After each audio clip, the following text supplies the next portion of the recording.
होगी। फिर सुनो, जो जितना अधिक नाम जप करेगा उसे उतनी अधिक भागवतिक शक्ति प्राप्त होगी। जिसकी जितनी अधिक भागवतिक आध्यात्मिक शक्ति जागृत होगी उतना ही वो निर्विकार होगा। जिस व्यक्ति को गुरुदेव ने जो मंत्र जो नाम दिया है उस एक मंत्र एक नाम को बहुत काल तक जप का अभ्यास बनाओ। ये बहुत कठिन बात है। कल भी शाम के कह रहे थे कि एकांत में किसी एक मंत्र पे रखना, इसकी चाल है, पकड़ी गई चाल। जब मंत्र में लगे तब पद की बात कर रहा है, पद चलाओ। जब पद में लगे तो नाम की बात कर रहा है, नाम चलाओ। जब नाम में लग गए तो कहता मंत्र चलाओ। इसकी बात मत सुनो। एक जगह पकड़ लिया, अब नाम चल पड़ा। अपने लोगों का जैसे अब नाम चल पड़ा तो पवित्र है अपवित्र है मंत्र में नहीं पहुंचेंगे, सीधे नाम में लगे हुए हैं। अब अचानक मंत्र चलने लगा, अब मंत्र पे पूरी एकाग्रता हो गई। पद चलने लगा तो पद पे पूरी एक भाग, तो कहां भागेगा, आना पड़ेगा इसी घेरे में। मंत्र चल रहा है, वो श्रद्धा कर रहा है, इस समय पद गाओ, इस समय पद में चलो। बार बार विक्षेप बिल्कुल नहीं सुनना, बार बार मंत्र। क्योंकि जब पद में जाओगे तो वहां भी नहीं टिकेगा, वो कोई प्रपंच सामने खड़ा कर देगा। इसको सुनो, इसको देखो, इसका चिंतन करो। माला ले लिए, चलो पार्क में टहल कर रहेंगे, गली में टहलते, बालकनी में खड़े हो जाते हैं, पूरी एकाग्रता रहेगी। हाँ, फंसाएगा किसी चित्र में, चिंतन में फंसाएगा। बहुत साधक को सावधानी की जरूरत है। जिस उपासक को जो मंत्र जो नाम मिला है, एक नाम एक मंत्र बहुत समय तक उसे चलाने का अभ्यास कीजिए। ये बहुत छलिया है मन। ये तो मंत्र तो इतना जप ही लिए हो ना, अब राधा नाम जपते हैं। हाँ, बात तो सही तुम्हारी, चलो राधा राधा राधा राधा राधा शुरू किया, अब वो और जगह ले जाएगा। इसका मतलब इसकी सलाह सत से सत, पहले सत से सत और फिर सत से असत में ले जाएगी। इसका मतलब जहां में लग गए वहां में लगना चाहिए, इसकी सलाह नहीं माननी चाहिए। ये बहुत सलाहें देता है, सलाह देना इसकी स्वभाव प्रवृत्ति संकल्प विकल्प, इसी को रोकना है। उपासक पकड़ पाओ तो बहुत लाभ प्राप्त होगा।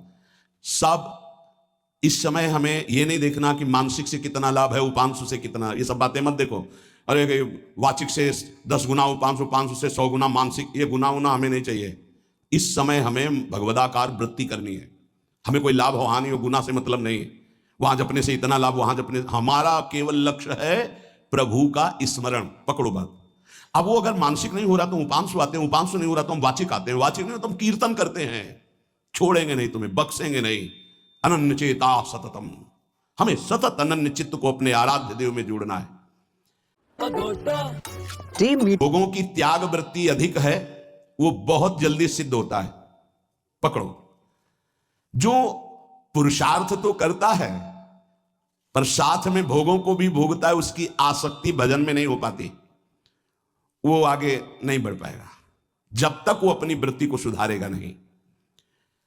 जो तत्व ज्ञान प्राप्त करना चाहता है या प्रेम प्राप्त करना चाहता है, उसको चाहिए कि सदगुरु की अधीनता स्वीकार कर ले, क्योंकि बिना सदगुरु की अधीनता के उसे परिपक्व अवस्था प्राप्त नहीं होगी।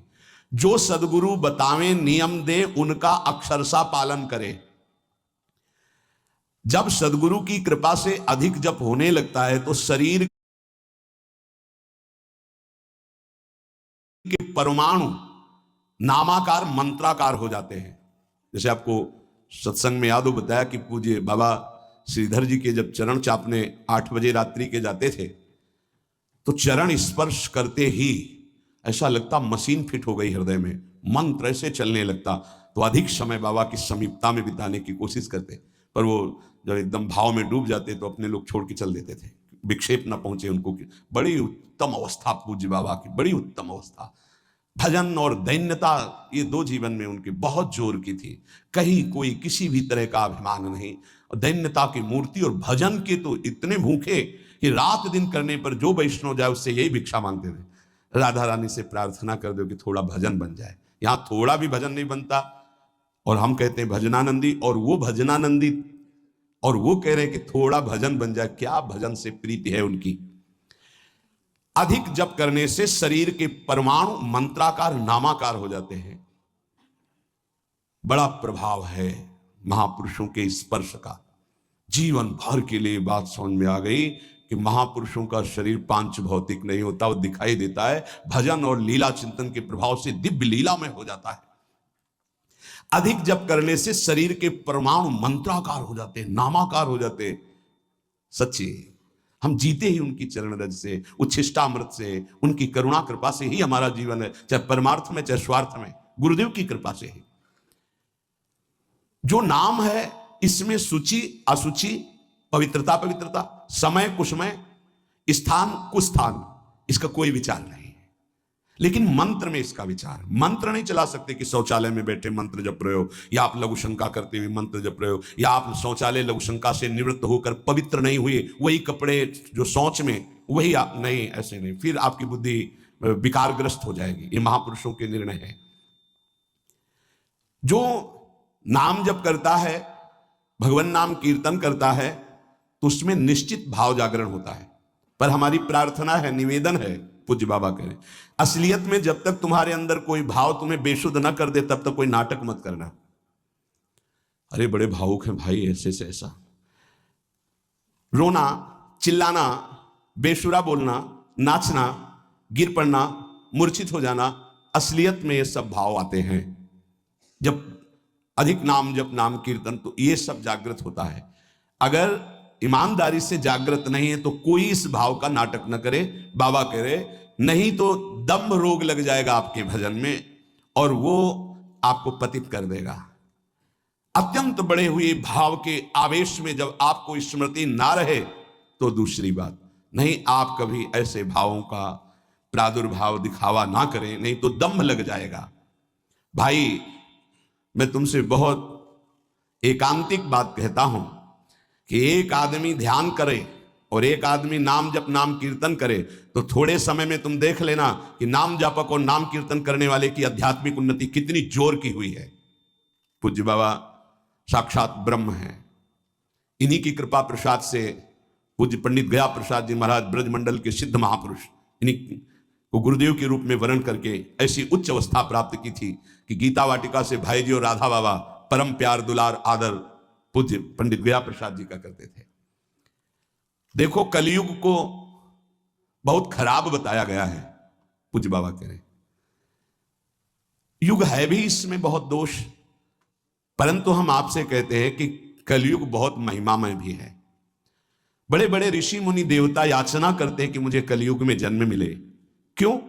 क्योंकि केवल नाम जप और नाम कीर्तन से इसमें वो पद प्राप्त होता है जो बड़ी बड़ी तपस्या यज्ञ ध्यान साधना से भी नहीं होता। ये बड़े अमृतमय वचन, इनको पकड़ो, सार बात नाम जप नाम कीर्तन गुण कीर्तन। देखो स्वयं भगवान ने कहा है यज्ञानाम जप यज्ञोस्मि, सब यज्ञों में श्रेष्ठ यज्ञ मैं हूं, जप यज्ञ। अब यज्ञ अश्वमेध यज्ञ, राजसूय यज्ञ, बड़ी बड़ी यज्ञ जो चक्रवर्ती सम्राट महाबलशाली पुण्यात्मा राजर्षि करते थे, उन सब यज्ञों में श्रेष्ठ है जप यज्ञ।